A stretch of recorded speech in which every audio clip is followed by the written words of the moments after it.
তেজের ঘর থেকে বেরিয়ে যাওয়ার আগে ঠাম্মি মনে মনে ভাবতে থাকেন, এই প্রথমবার আমি নিজের হাতে দাদুভাইকে খাবার খাইয়ে দিতে চাইলাম, আর দাদুভাই সেই খাবার খেলো না। সত্যিই মনে হয় দাদুভাইয়ের শরীরটা ভীষণ খারাপ। এই সান্ত্বনা নিয়ে ঠাম্মি ঘর থেকে বেরিয়ে যান। এরপরেই দেখা যায় সুধা বারবার উকিঝুঁকি দিয়ে তেজকে দেখার চেষ্টা করছে, আর এদিকে তেজ একের পর এক হাঁচি দিচ্ছে।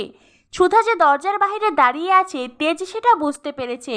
তেজ মনে মনে ভাবতে থাকে, উনি দরজার সামনে দাঁড়িয়ে উকিঝুঁকি মারতে পারেন, অথচ ঘরের ভেতরে আসতে পারেন না। সবই ওনার ইগো। এদিকে দরজার সামনে দাঁড়িয়ে সুধাময়ী মনে মনে ভাবতে থাকে, মুখের গোড়ায় খাবার এনে দেওয়া হয়েছে, তবু ওনার মুখে খাবার রুচছে না। এরপর না খেলে তো শরীরটা আরও বেশি খারাপ করবে। তখনই তেজ ঘন ঘন হাঁচি দেয়।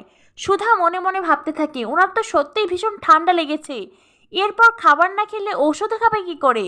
সুধা তখন দরজায় নক করে তেজকে বলে, শুনছেন, বলছি খাবারটা খেয়ে নিন না।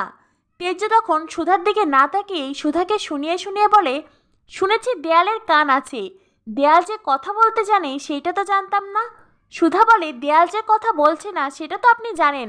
তেজ বলে, দরজার বাহিরের কোনো উপদেশ শুনতে আমি রাজি নই। সুধা বলে, আপনি ইচ্ছে করেই এমনটা করছেন, আপনি তো জানেন আপনার ঘরে যাওয়ার বারণ আছে। তেজ বলে, হ্যাঁ সেটা তো জানি, ঠাম্মির কথা আপনি অক্ষরে অক্ষরে পালন করবেন, কতটা পালন করেন সেটাও তো দেখেছি নিজের চোখে।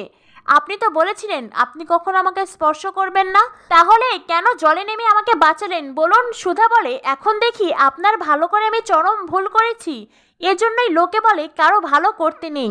আমি আপনার ভালো করলাম আর আপনি এখন আমাকে কথা শোনাচ্ছেন। ঠিক আছে থাকুন, তবে আমি চললাম। তেজ বলে, হ্যাঁ হ্যাঁ যান, আপনার মুখ দেখার কোনো ইচ্ছে আমার নেই। সুধা তখন বলে, কি আমার মুখ দেখার আপনার ইচ্ছে নেই? আমি নিজেই আমার মুখটা আপনাকে দেখাবো না, চলে গেলাম। সত্যি সত্যি